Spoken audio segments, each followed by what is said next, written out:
ರೈತರ ಸಮಸ್ಯೆಗಳಿಗೆ ಸ್ಪಂದಿಸಿ ಸಂಘಟನಾತ್ಮಕವಾಗಿ ಹೋರಾಟ ಮಾಡಿ ಸರ್ಕಾರದ ಗಮನ ಸೆಳೆದಾಗ ಮಾತ್ರ ಹೋರಾಟಗಳು ಯಶಸ್ವಿಯಾಗಲಿವೆ. ರೈತ ಸಂಘಟನೆ ಗ್ರಾಮ ಮಟ್ಟದಲ್ಲಿ ಬಲಿಷ್ಠವಾಗಬೇಕು. ಸರ್ಕಾರದ ತಪ್ಪು ನೀತಿಗಳ ವಿರುದ್ಧ ಒಗ್ಗೂಡಿ ಹೋರಾಟ ಮಾಡುವಂತಹ ಮನೋಭಾವ ಬೆಳೆಸಿಕೊಳ್ಳಬೇಕು ಎಂದು ಕರ್ನಾಟಕ ರಾಜ್ಯ ರೈತ ಸಂಘ ಜಿಲ್ಲಾ ಪ್ರಧಾನ ಕಾರ್ಯದರ್ಶಿ ಸಿ ಶಂಕರಪ್ಪ ಹೇಳಿದರು. ಶಿರಾ ತಾಲೂಕಿನ ಗೌಡಗೆರೆ ಹೋಬಳಿಯ ಹನುಮನಹಳ್ಳಿ ಗ್ರಾಮದಲ್ಲಿ ಕರ್ನಾಟಕ ರಾಜ್ಯ ರೈತ ಸಂಘದ ಹನುಮನಹಳ್ಳಿ ಗ್ರಾಮ ಘಟಕವನ್ನ ಉದ್ಘಾಟಿಸಿ ಮಾತನಾಡಿದ ಅವರು, ರೈತ ಬೆಳೆದಂತಹ ಬೆಳೆಗೆ ಸೂಕ್ತ ಮಾರುಕಟ್ಟೆ, ಸೂಕ್ತ ಬೆಲೆ ಸಿಕ್ಕಾಗ ಮಾತ್ರ ರೈತ ಆರ್ಥಿಕವಾಗಿ ಸದೃಢವಾಗಲು ಸಾಧ್ಯ ಎಂದರು. ಈ ವೇಳೆ ಕರ್ನಾಟಕ ರಾಜ್ಯ ರೈತ ಸಂಘದ ತಾಲೂಕು ಉಪಾಧ್ಯಕ್ಷ, ಎಬಿ ತಾಲೂಕಿನ ರೈತ ಸಂಘದ ಅಧ್ಯಕ್ಷ ಕೆಎನ್ ವೆಂಕಟೇಗೌಡ, ಕೊರಟಗೆರೆ ತಾಲೂಕು ರೈತ ಸಂಘದ ಅಧ್ಯಕ್ಷ ರಂಗ ಹನುಮಯ್ಯ ಸೇರಿದಂತೆ ಹಲವಾರು ರೈತರು ಉಪಸ್ಥಿತರಿದ್ದರು.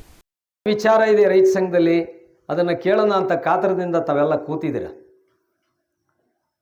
ರೈತ ಸಂಘ ಪ್ರಾರಂಭವಾಗಿ 45 ವರ್ಷಗಳಾಗಿದೆ. ಸ್ವತಂತ್ರ ಬಂದು 79 ವರ್ಷಗಳು, 47ರಲ್ಲಿ ನಮಗೆ ಸ್ವತಂತ್ರ ಬಂದಿದೆ.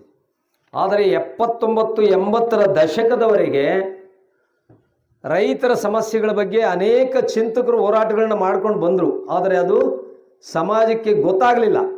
ಕಬ್ಬು ಬೆಳೆಗಾರರ ಸಂಘ ಮಾಡಿಕೊಂಡ್ರು. ಕಬ್ಬು ಬೆಳೆಗಾರರಿಗೆ ಭಾಳಷ್ಟು ಸಮಸ್ಯೆಗಳಿದ್ವು, ಆದರೆ ಅದು ಬೆಳಕಿಗೆ ಬರಲಿಲ್ಲ. 80ರ ದಶಕದಲ್ಲಿ ಲೆವಿ ಪದ್ಧತಿ ಇತ್ತವಾಗ.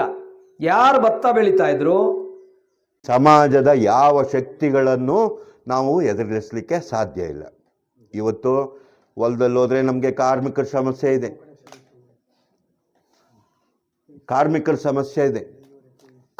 ಕಾರ್ಮಿಕ ಹೊಲದಲ್ಲಿ ನಾವು ಹೇಳಿದ ರೀತಿಯಲ್ಲಿ ನಡ್ಕೊಳ್ಳೋದಿಲ್ಲ. ಅವನು ಹೇಳಿದ ರೀತಿಯಲ್ಲಿ ನಾವು ನಡ್ಕೊಳ್ಬೇಕಾದಂಥ ಪರಿಸ್ಥಿತಿ ಬಂದಿದೆ.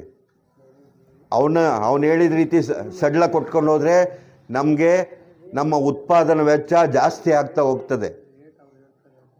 ಈ ಉತ್ಪಾದನಾ ವೆಚ್ಚನ ನಾವು ಮಾರ್ಕೆಟಲ್ಲಿ ಮೀಟ್ ಮಾಡೋಕ್ಕೂ ಕೂಡ ಆಗ್ತಾ ಇಲ್ಲ. ಇದ್ರ ಜೊತೆಗೆ ಹೊರದೇಶಗಳ ಒಂದು ಆಕ್ರಮಣ, ನಮ್ಮ ಉತ್ಪನ್ನಕ್ಕೆ ಪೈಪೋಟಿ ಕೊಡ್ತಕ್ಕಂಥ ಹೆಣ್ಣು ಕೊಡೋದಕ್ಕೆ ಮುಂದೆ ಬರ್ತಾ ಇಲ್ಲ ಯಾರು. ಕೃಷಿಕರಾಗಿ ನಾವೇ ನಮ್ಮ ಮಕ್ಕಳನ್ನ ಕೃಷಿಕನಿಗೆ ಕೊಡೋದಕ್ಕೆ ನಾವೇ ಹಿಂದೆ ಮುಂದೆ ನೋಡ್ತಾ ಇದ್ದೀವಿ. ಈ ಪರಿಸ್ಥಿತಿ ನಿರ್ಮಾಣ ಆಗಿದೆ. ಇದೇ ರೀತಿಯಾದಂಥ ಇನ್ನೂ ಹಲವಾರು ಸಮಸ್ಯೆಗಳಿದೆ. ಬನ್ರಿ ಯಜಮಾನ್ರೆ, ಸ್ವಲ್ಪ ಮುಗಿಸ್ತಿ ಬನ್ನಿ ಬೇಗ. ಇನ್ನೂ ಹಲವಾರು ಸಮಸ್ಯೆಗಳಿದೆ.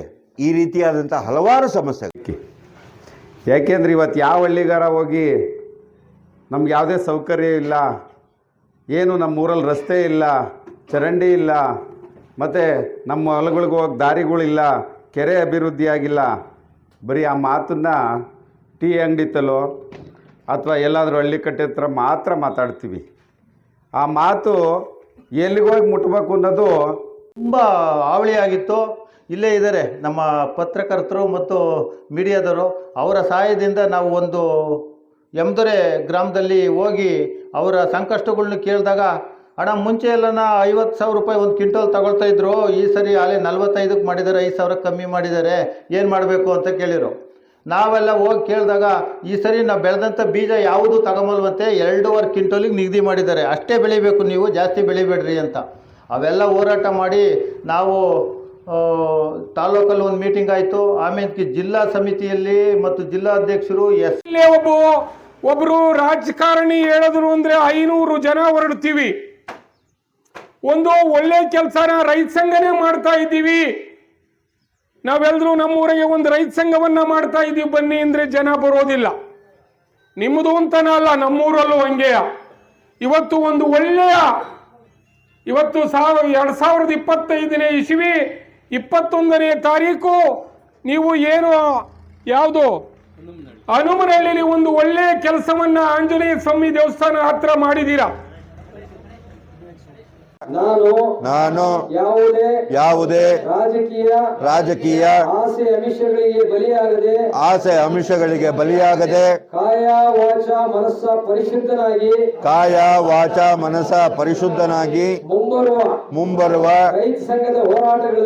ರೈತ ಸಂಘದ ಹೋರಾಟಗಳಲ್ಲಿ ಸಕ್ರಿಯವಾಗಿ